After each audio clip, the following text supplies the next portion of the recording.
साल था 2020, जिसमें एक तरफ एक चाइनीज वायरस पूरी दुनिया में दर्दनाक कोहराम मचाया हुआ था। Brazil's death toll in the coronavirus pandemic surpassed 400,000 on Thursday. The country has struggled to secure enough vaccines. This as the Senate invests. COVID-19 pandemic that hit the world in early 2020 has no plans of leaving us all soon, as most of the world is currently easing its COVID-19 restrictions, trying to. लेकिन उसी के दूसरी तरफ एक Chinese app लोगों को entertain कर रहा था। लेकिन इस ऐप को लेकर के इंडियन गवर्नमेंट को एक डाउट था, national security and data privacy को लेकर के। इसलिए इंडियन गवर्नमेंट ने टिकटॉक ऐप को बैन कर दिया। On the clock, the app is set to be banned across the US as early as tomorrow. TikTok is going away. It's an end of an era for all of us. They do not need to ban TikTok. It's no going away. The Indian government has banned dozens of Chinese-owned apps over apparent security concerns.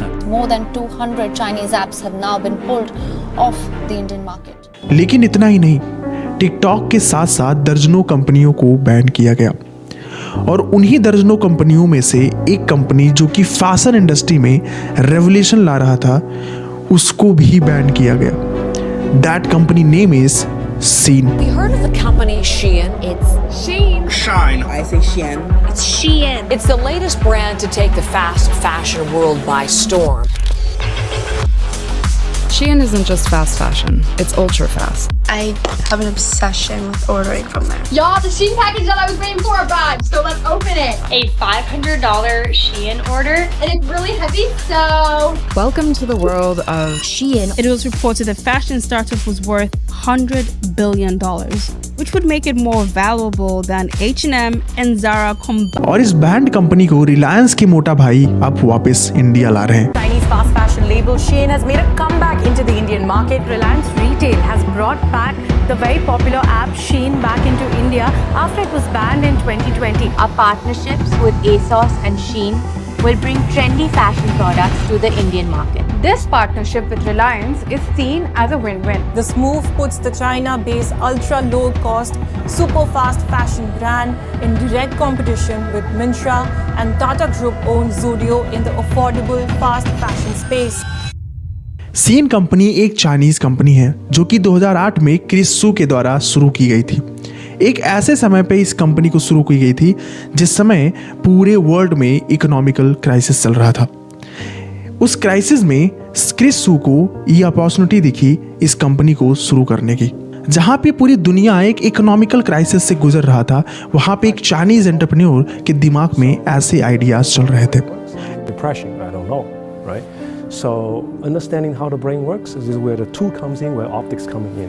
In this case, लेकिन क्या आप इसको guess कर पाओगे कि जो company Zara और H&M से ज्यादा का रेवेन्यू कर रहा है, उस कंपनी के फाउंडर का बैकग्राउंड क्या होगा? शायद आप यही गेस करोगे कि वो एक बिजनेस एक्सपर्ट होगा या फिर फैशन जीनियस होगा। तभी शायद इतनी बड़ी कंपनी इतने कम समय के अंदर में पुरानी कंपनियों को बीट करके आगे बढ़ चुका है। लेकिन सच्चाई ये है कि ये इसमें से कुछ भी नहीं है। ये सिर्फ एक्सपर्ट हैं SEO के, सर्च इंजन ऑप्टिमाइजेशन, जिनको सिर्फ गूगल की रैंकिंग और डिजिटल ट्रेंड्स के बारे में पता होता है, जिनको सिर्फ डेटा को एनालिसिस करना आता है।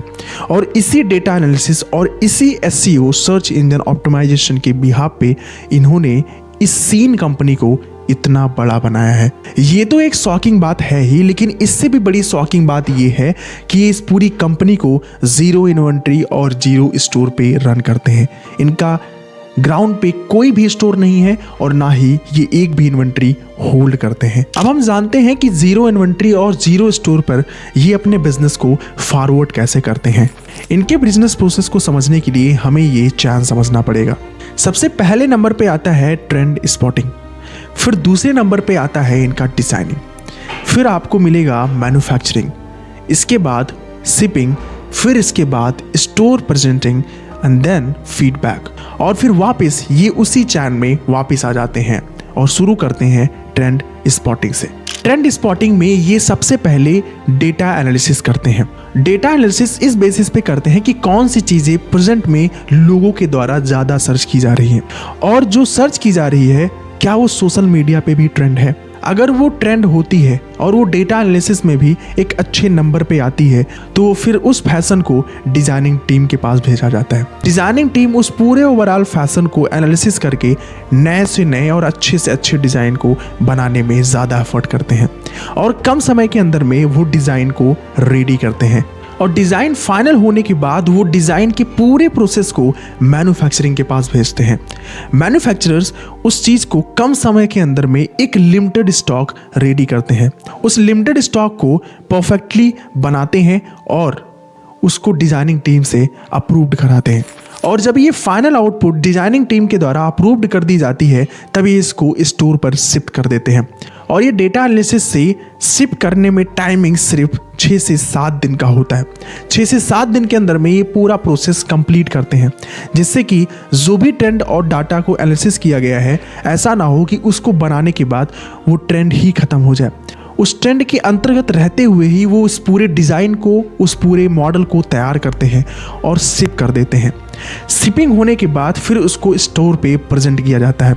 स्टोर दैट मीन्स कि उनके खुद के वेबसाइट पे उन सभी डिज़ाइंस को स्पॉटलाइट पे डाला जाता है और जैसे जैसे उन चीज़ों को लोग सर्च करते हैं उनकी वो डिज़ाइंस सबसे टॉप पर आती हैं और जब ये कस्टमर परचेज करते हैं तो कस्टमर्स के रिव्यू के बिहाफ पे वो नेक्स्ट प्रोसेस को कंप्लीट करते हैं व्हिच इज़ कॉल्ड फीडबैक लेते हैं कि जितनी भी इन्वेंट्री हमने बनाई थी, शिप की थी और उसको स्टोर पे प्रेजेंट किया था विथ लिमिटेड इन्वेंट्री, क्या वो कम समय के अंदर में ज़्यादा सेल हुई है। अगर वो मार्केट में अच्छी सेल होती है तब वो वापस उस डिज़ाइन को रीमैन्युफैक्चरिंग करते हैं।